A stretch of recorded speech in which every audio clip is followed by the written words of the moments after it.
list of all the hostage situations that we've seen in the last few decades, almost 50 years. I mean, hostages have been integral to all terrorist organizations and how they, negotiate, they bargain, and they conduct their movement with the governments of the day. And in fact, let's play out some of these very big hostage situations. This, of course, is the Entebbe hijacking, where over 200 hostages were taken to Uganda, and 106 Israeli hostages were kept. And a legendary story. Yeah, that's the gold standard in rescue. That's would that be one of the IDF generals there? And that's where Benjamin Netanyahu's older brother lost his life. That's the Entebbe hostage crisis, where the Israeli forces, as you know, Aditya, flew all the way, thousands of kilometers into Africa, and they rescued over 100 Israelis who were held hostage. That's Idi Amin's Mercedes. And without lights on the tarmac, without lights on challenges. I don't think there's never been a hostage rescue of this kind ever in the history of modern conflict. That's the victorious Israeli forces returning after rescuing over 100 hostages. Incredible operation. You were saying about the dummy of Idi Amin. Yeah, there was in fact, that's Idi Amin's Mercedes that they had actually taken in one of the 4 C-130s, and they pretended to be Idi Amin conducting a late night visit. And before they took off, they were on the ground for just an hour, and before they took off, they destroyed 1/4 of the Ugandan Air Force on the ground. So they not only did they have it was like a hybrid commando raid, a hostage rescue, it was an attack on the Ugandans, it was an attack on the PLO, and of course destruction of the Ugandan Air Force on the ground so that they couldn't follow them. So gold standard in hostage rescue. Terrorists didn't have a clue what happened. One of a kind. It's never been done actually after this in terms of the number of lives lost. Very few hostages died. Unfortunately, there were 2 or 3 hostages who died in this rescue. Now, this is when the US Embassy was stormed by Iranians in 1979. 66 hostages were taken. It lasted over a year. And in fact, Aditya, this was the flip side of the Entebbe rescue operation, where the US launched a rescue operation like Entebbe with special forces aircraft and helicopters. They flew into Iran stealthily, but it was an utter disaster. The planes crashed, the helicopters, the fuel tanker exploded, lots of lives were lost. It was an utter fiasco.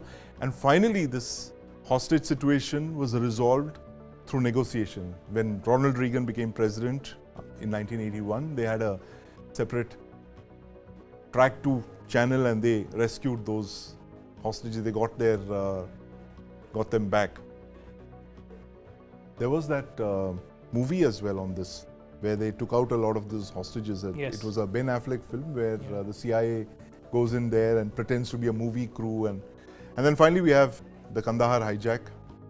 189 hostages held for 7 days in Taliban-controlled Afghanistan.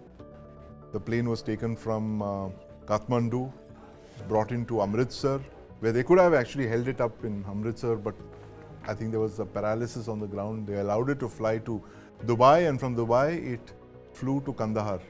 And one hostage, Rupin Katyal, lost his life. And one hostage was murdered by the hijackers.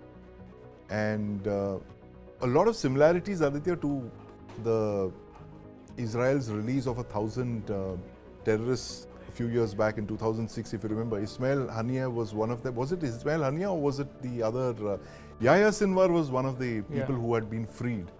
And in Kandahar, it was Masood. And those 1,000 came to unleash the terror attack. That's correct.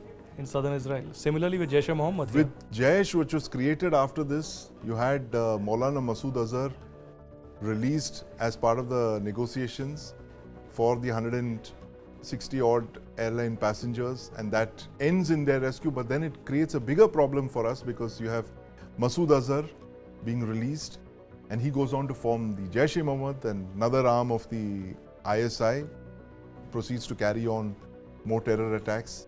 And NSA Ajit Doval was part of the And he was the NSA, yes, the present NSA was part of the hostage talks. And then you have the Moscow theatre crisis, where Chechen terrorists captured 850 hostages, a very large number of hostages. And this was very, very unfortunate because they used poison gas. They attempted a commando operation.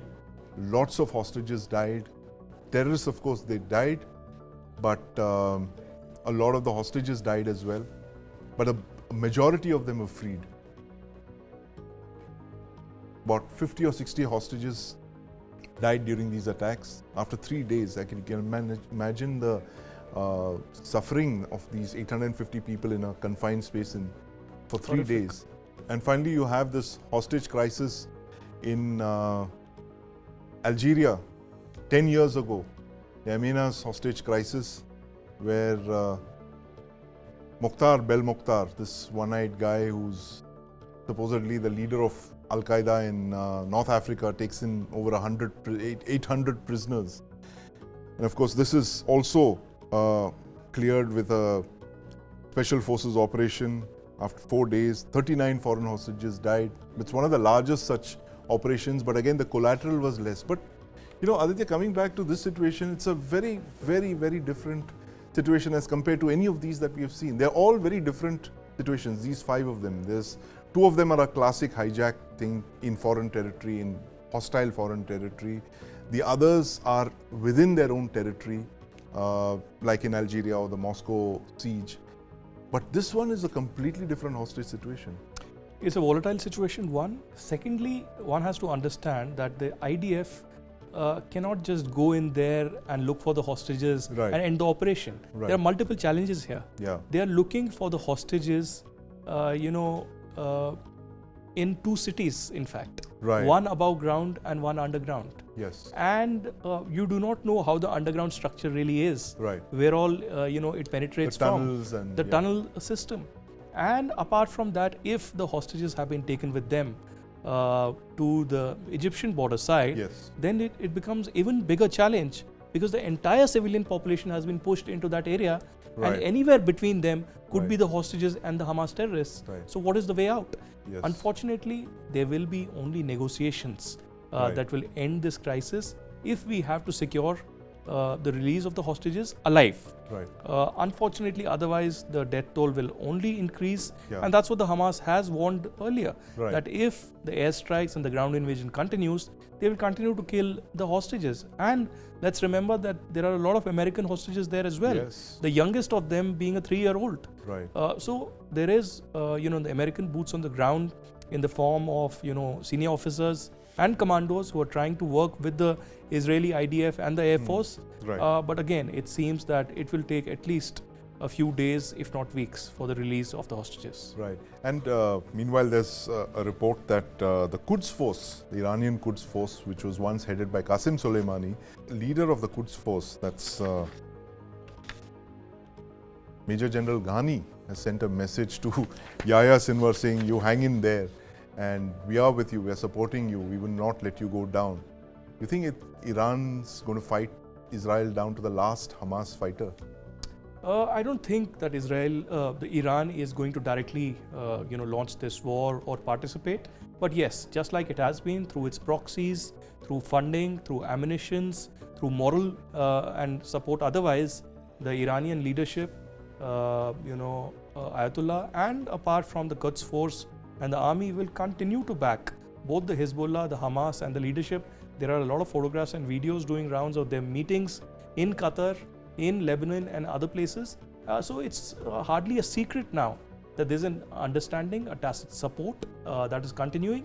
And America may try to message in here, but Iran has not just surprised both Americans and the Israelis, but perhaps have an edge right now.